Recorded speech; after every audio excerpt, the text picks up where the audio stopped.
Bismillahirrahmanirrahim. Assalamualaikum warahmatullahi wabarakatuh. Hello everyone, welcome back to my video. My name is Itsna Anggraeni Luthfiyah. I come from MKS 2C. On this occasion, I will share an example of the result imitation technique video as a final semester examination for English courses. Let's start it.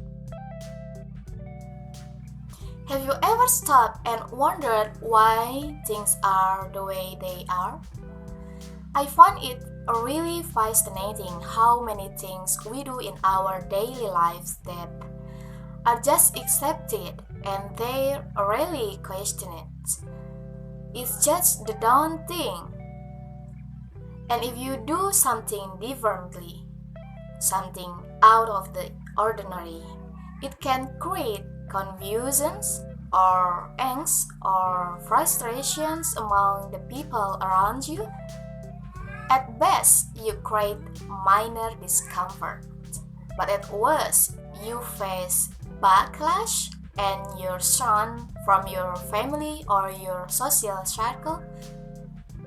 Messing with what is socially acceptable can be brutal, but what is accepted and totally normal here might be at odds with what's acceptable where you are.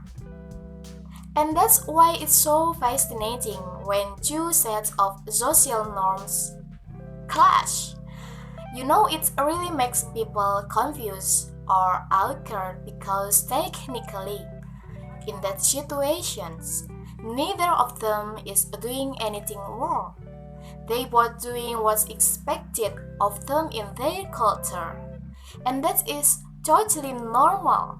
But the other person is like really shocked. I will give you an example. Here in Australia, it is really common to greet friends with a hug and a kiss. A kiss.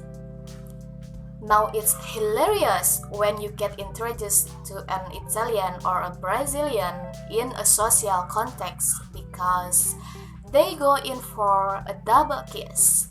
And in some countries, it's even a triple kiss. But that little interactions can be so confusing and awkward. It's the meeting of two different social norms. And I mean, how strange is it when you hear a woman ask a man to marry her? Why is that so strange? It's just not the done thing. It's not the norm. So it confuses us. If you stop and think for a minute, there are so many of these situations, things that we never question because it's just the way things are. Social norms are behaviors and the basic ways of socializing within the community. Indonesia is a country with several social norms that people carry out when they are interacting with each other. Talking about social norms, if in Australia, Italy, Brazil, and some other countries it is normal to greet other people with a kiss, it is different from what is in my country. In Indonesia, even no public display of affections. It is very important never to show affection in public. People don't like showing affection in public to those who don't have a special bond like marriage. Kisses and hugs are not allowed from the opposite sex. However, some gender can hold hands with each other, which can be considered as a sign of close friendship. I think that's enough. Thank you for your attention. I'm sorry for the mistake and see you next time. Wassalamualaikum warahmatullahi wabarakatuh.